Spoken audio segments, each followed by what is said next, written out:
குறிப்பிட்ட வயசு வரைக்கும் நல்ல திருப்தியாக வயிறு முட்டை சாப்பிடுவாங்க. ஒரு காலகட்டத்துக்கு அப்புறம் பார்த்தீங்கன்னா எத்தனை கூட்டு பொரியல்னு பக்கத்தில் வச்சாலும் சாப்பிட பிடிக்காது. அதுக்கு இந்த மாதிரி ஊறுகாய் செஞ்சு கொடுங்க.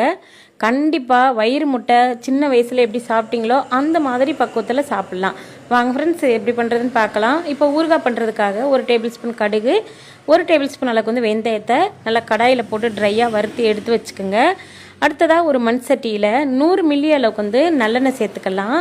நான் இன்றைக்கி கட் பண்ணி வச்சுருக்கேன். 3 மாங்காய் எடுத்திருக்கேன். 3 மாங்காயை இந்த மாதிரி நல்லா க்யூப் மாதிரி கட் பண்ணி எடுத்துக்கலாம். எடுத்துட்டு அந்த எண்ணெயில் வச்சு நல்லா வறுங்க.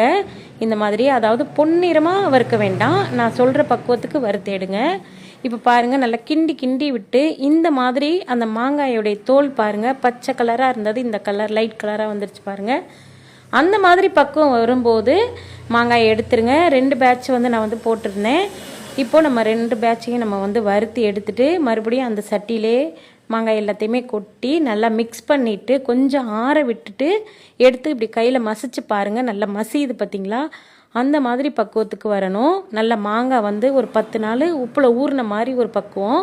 இதில் காரத்துக்கு 1 டேபிள் ஸ்பூன் அளவுக்கு மிளகாய், கடுகு, வெந்தயத்தை ட்ரையாக வறுத்துட்டு பவுட்ரு பண்ணி வச்சுருந்தோம் இல்லையா, அதை எல்லாத்தையுமே சேர்த்துக்கலாம். 3 மாங்காய்க்கு பார்த்தீங்கன்னா 1 டேபிள் ஸ்பூன் கடுகும் 1 டேபிள் ஸ்பூன் அளவுக்கு வெந்தயத்தை நல்லா பவுட்ரு பண்ணிவிட்டு இது கூட சேர்த்தாச்சுங்க. சேர்த்துட்டு அப்படியே நல்லா கிண்டி விடுங்க.